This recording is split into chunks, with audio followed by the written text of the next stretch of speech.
सभी नौजवान साथियों से आप लोगों को गुजारिश करूंगा कि आप लोग इस संविधान को पढ़िए और इनके पिछवाड़े पे लात मारिए, इनके पिछवाड़े पे लात मारिए। और पिछवाड़े पे लात यही संविधान पढ़ने के बाद आप मार सकते हैं। अब बाकी अगर आप वेद पढ़ेंगे, शास्त्र पढ़ेंगे, तो आप पढ़ते रह जाइए, इनकी गुलामी करते रह जाइए। लेकिन आज अगर आप लोगों को अपने हक और अधिकार के लिए लड़ना है तो इस संविधान को पढ़ना आप लोगों को बहुत जरूरी है, क्योंकि आपके हक और अधिकार को मारा जा रहा है। और यह जो मीडिया है जो ये दल्लागिरी करती है, जो है तलवा चाट जो मीडिया है, यह इस पर डिबेट नहीं कराएगी कि आखिर मजदूरों के अधिकारों पर हनन क्यों किया जा रहा है, किसानों के अधिकारों पर हनन क्यों किया जा रहा है, उस पर यह मीडिया नहीं आएगी। क्योंकि यह मीडिया भी मनु मीडिया है, यह मीडिया भी मनु मीडिया है। यही जो है योगी जी ये कहा करते थे, अभी जब चुनाव चल रहा था 2019 का, तो ये कहते थे कि अगर संविधान नहीं होता तो सैफई वाले जो है भैंस चराते होते। तो इसी संविधान से इनको पीड़ा होती है। यही लोग कहते थे कि मायावती अगर संविधान नहीं होता तो कहीं मजदूरी करती रहती।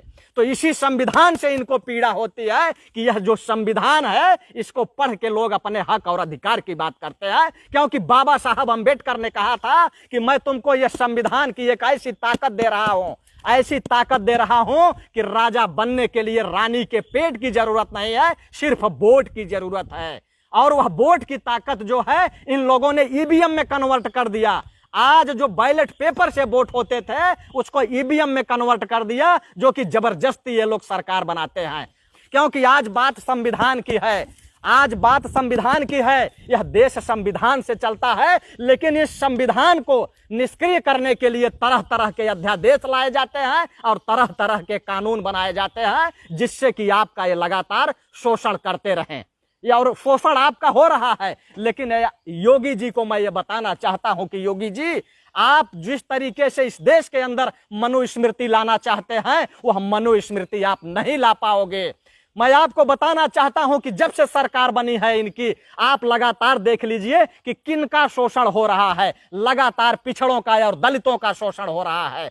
आप अखबार उठा के देख लीजिए कि डेली अगर शोषण होता है, चाहे वो रेप होता हो, चाहे हत्याएं होती हो, चाहे बलात्कार होता हो, सबसे ज्यादा जो है ओबीसी और दलितों की हो रही है। यानी इनके कहने का मतलब यह है कि इनको ओबीसी और दलित शूद्र नजर आता है। अगर शूद्र नजर नहीं आता तो गौमूत्र और गंगा जल से मुख्यमंत्री आवास को ये लोग नहीं धुलवाने का काम करते। इसलिए इनको जो है पूरा ओबीसी और पूरा दलित जो है वो शूद्र नजर आता है, और शूद्रों की जान की कोई कीमत नहीं होती है, जैसे मनुस्मृति में हुआ करती थी। जैसे मनुस्मृति में हुआ करती थी, उस समय मनुस्मृति में यही हुआ करता था कि अगर उच्च वर्णीय चतुर्वर्णीय व्यवस्था में पहले नंबर का आदमी अगर अपराध करता था तो उसको कोई सजा नहीं मिलती थी, और अगर निम्न कोटि का चतुर्थ वर्ण का लास्ट वर्ण का अगर आदमी अगर छोटा सा भी अपराध करता था तो उसको जो है आग में जला के मार दिया जाता था, आग में जला के मार दिया जाता था। और ये लोग उसको अछूत बताते थे, अछूतों को छूते नहीं थे, लेकिन उनकी बच्चियों को और उनकी औरतों का शोषण करने के लिए कहां बुलाते थे, ये किसी से छुपा नहीं है। तो आज देश में वही चीज लागू करना चाह रहे हैं। आपने देखा होगा कि अगर जब विवेक तिवारी की हत्या होती है लखनऊ के अंदर, तो उसको जो है उनकी वाइफ को जो है पीसीएस रैंक की नौकरी मिलती है और 50 लाख रुपए मिलते हैं। और वहीं इनका दरोगा, गुंडा दरोगा, जो कि पुष्पेंद्र यादव को झांसी के अंदर सटा के गोली मार देता है, लेकिन वह निलंबित भी नहीं होता है। वहीं अनामिका यादव की हत्या कानपुर में हो जाती है, उस पर कोई तांडव नहीं होता। वहीं संजय निषाद की हत्या हो जाती है बांदा में, इतना घिनौने तरीके से उसकी हत्या होती है कि वो जो है इनके होटल में काम करता है 2.5 साल तक, उसको 1 रुपए की सैलरी नहीं दी जाती, 1 रुपए सैलरी नहीं मिलती। और जब अपना 2.5 साल का हिसाब मांगता है तो उसको गिरा के उसकी टांग को पकड़ के फाड़ दिया जाता है, लेकिन उस पर सरकार कोई संज्ञान नहीं लेती है।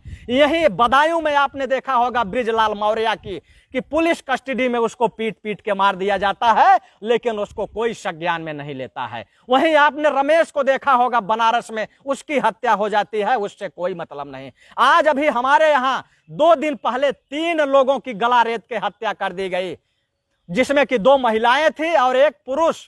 3 यादवों की हत्याएं कर दी गई, लेकिन अभी तक उसका खुलासा नहीं हो पाया है। उसका कोई संज्ञान जो है, उसका कोई खुलासा नहीं हो पाया है। उसके बाद अभी जो है आज फिर मेजा में एक हत्या हो गई है।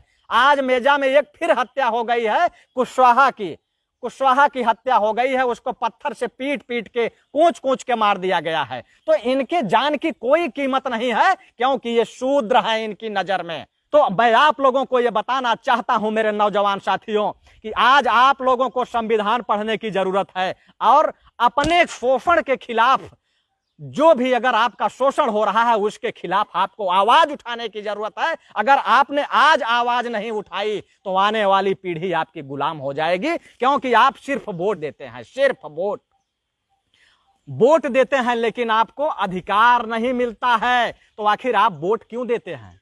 जब आपको अधिकार ही नहीं है तो आप वोट क्यों देते हैं?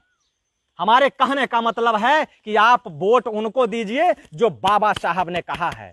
बाबा साहब ने कहा है कि राजा बनने के लिए रानी के पेट की जरूरत नहीं है, सिर्फ है आपकी वोट की जरूरत है। तो आप अपनी वोट की ताकत से खुद को गुलाम बनाने वाले लोगों को सत्ता में क्यों लाते हो? अगर आप योगी जी को मैं बताना चाहता हूं कि योगी जी सत्ता में आने के लिए आपको केवल सामंतवादियों ने वोट नहीं दिया था, यही बाबा साहब के अनुयायियों ने वोट दिया था। और इन लोगों ने वोट इसलिए दिया था कि इनके हक और अधिकार की बात मायावती भी नहीं करती थी और कहीं न कहीं अखिलेश यादव भी नहीं किए थे। और यही कारण था कि लोग इन लोगों से नाराज होकर के आपको सत्ता में लाने का काम किया, क्योंकि इनको लगता था कि मायावती और अखिलेश यादव दोनों जो है हमारे हक की बात नहीं कर रहे हैं। इसलिए इन लोगों ने आपको लाया था कि आप बाबा हैं, आप संत हैं। और जो संत होता है, संत को जाति पाति से कोई मतलब नहीं होता। संत तो संत होता है, वह महान होता है, उसे सिर्फ इंसानियत से मतलब होता है। क्योंकि संतों की एक भाषा होती है कि सर्वे सुखना भवन्ति, वो सबको सुखी देखना चाहते हैं। लेकिन इनको यह पता नहीं था बाबा जी कि आप सत्ता में आएंगे तो आप संविधान का ही हनन करने लग जाएंगे। आप आवास को जो है शूद्र समझ करके उसको गौमूत्र और गंगा जल से धुलवाने लगेंगे। यह कल्पना लोगों ने नहीं किया था। लेकिन आज आपने जो ये मजदूरों के प्रति बंधुआ मजदूरी के लिए लोगों को जो कि ठेलने का प्रयास किया है और पूंजीपतियों के हवाले करने का काम किया है, इससे लोगों को यह लग रहा है कि बाबा जी को हमने गलत चुन लिया है। आने वाले समय में यह जनता आपको बाबा जी सब बता देगी कि यह जनता के अंदर ताकत क्या होती है। अगर यह देश की जनता अगर सत्ता में किसी को लाना जानती है तो सत्ता से बाहर भी बैठाना जानती है। और मैं खास करके आप लोगों से यह गुजारिश करूंगा कि आप लोग भारतीय संविधान को जरूर पढ़िएगा। और जब तक आप लोग संविधान को नहीं पढ़ोगे, संविधान की जानकारी नहीं लोगे, तब तक आपके हक और अधिकार को ये लोग छीनते रहेंगे और आपको किनारे करते रहेंगे। इसलिए मैं आप लोगों से यह कहना चाहता हूं, आप लोग भी बाबा जी को बताने की कोशिश कीजिए कि बाबा जी यह देश संविधान से चलेगा, मनुस्मृति से नहीं चलेगा। मनुस्मृति से नहीं चलेगा। लोगों को बंधुआ मजदूर मत बनवाइए। अगर आप इस उत्तर प्रदेश के अंदर अगर रोजगार नहीं पैदा कर सकते हो तो यहाँ के लोगों को बंधुआ मजदूरी करने पर बेबस मत कीजिए, मजबूर मत कीजिए। आप ये चाहते हैं कि लोग बंधुआ मजदूरी करें। और देखिए, ये पूरी तरीके से मनुस्मृति लागू करना चाहते हैं। और किस तरीके से लागू करना चाहते हैं मैं आपको बताना चाहता हूं। क्योंकि पहले तो ये जाति के आधार पर और वर्ण के आधार पर आपको शिक्षा से वंचित किया गया था, लेकिन आज आपको धन के आधार पर वंचित किया जाएगा। आपको पूरी तरीके से देश के किसानों को, देश के मजदूरों को इतना ही धन देने का ये लोग काम करेंगे कि सिर्फ आपकी 2 जून की रोटी चल सके। आपके बच्चों को पढ़ाने के लिए आपके पास पैसा नहीं बचेगा। आपके बच्चों को पढ़ाने के लिए आपके पास पैसा नहीं बचेगा। और जब आपके बच्चों को पढ़ाने के लिए आपके पास पैसा नहीं होगा तो आप उनको कौन सी शिक्षा दिला पाओगे? और जब वो शिक्षा नहीं ले पाएंगे, पढ़ेंगे नहीं, तो ये सरकार से सवाल नहीं करेंगे। और सरकार से सवाल नहीं करेंगे तो आपको बंधुआ मजदूर बना करके सत्ता से बाहर रख दिया जाएगा।